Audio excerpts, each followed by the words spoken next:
ప్రశ్నించే గొంతులను అణగదొక్కుతున్న కూటమి ప్రభుత్వం ఇప్పుడు మరింత అణచివేత కోసం కొత్త నిర్ణయం తీసుకుందా?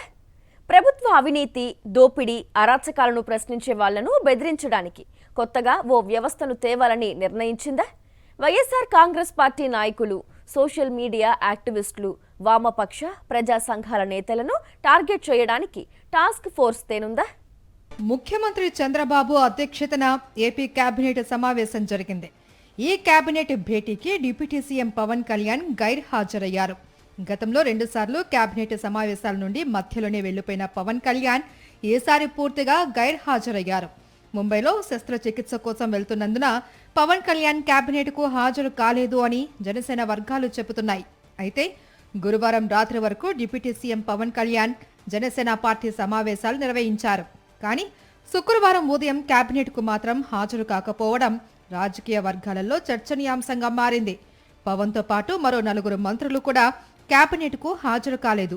మంత్రి నారా లోకేష్ దక్షిణ కొరియా పర్యటనలో ఉండగా, నిమ్మల రామానాయుడు బెంగళూరు, కొండపల్లి శ్రీనివాస్ తిరుపతి, టీజీ భరత్ అమెరికా పర్యటనలో ఉండటంతో కేబినెట్కు హాజరు కాలేదు. ఇక కేబినెట్లో రెగ్యులర్ అజెండా కంటే పొలిటికల్ అజెండాకే ప్రాధాన్యం ఇచ్చారు.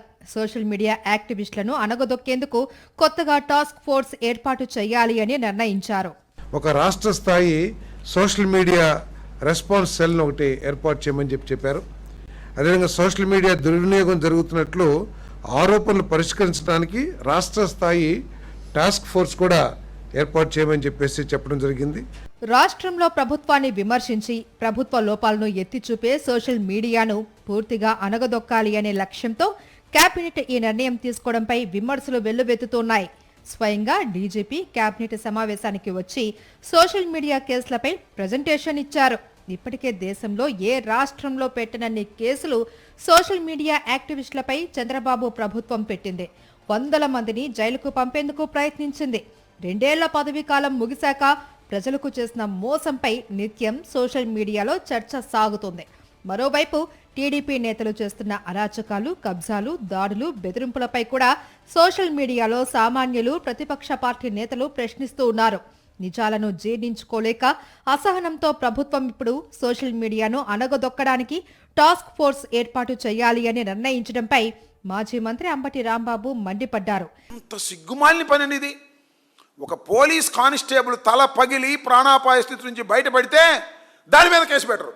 సోషల్ మీడియా మాత్రం టాస్క్ ఫోర్స్ పెడతారు. అవసరమైతే సిబ్బందిని తీసుకోవాలంట. ఇది పెద్ద ప్రమాదం వచ్చేసింది దేశంలో. మేము ఇచ్చిన సోషల్ మీడియా కేసుల మీద మాత్రం యాక్షన్ తీసుకోరు. మా మీద మాత్రం ట్రోల్ చేస్తారు. ఎవడు భయపడతాడు నాకు అర్థం కాలేదు. మీరు డబ్బులు ఖర్చు పెట్టుకోవడం తప్ప ఎవరు భయపడేటువంటి పరిస్థితి లేదని కూడా ఈ సందర్భంగా నేను చెప్తున్నా.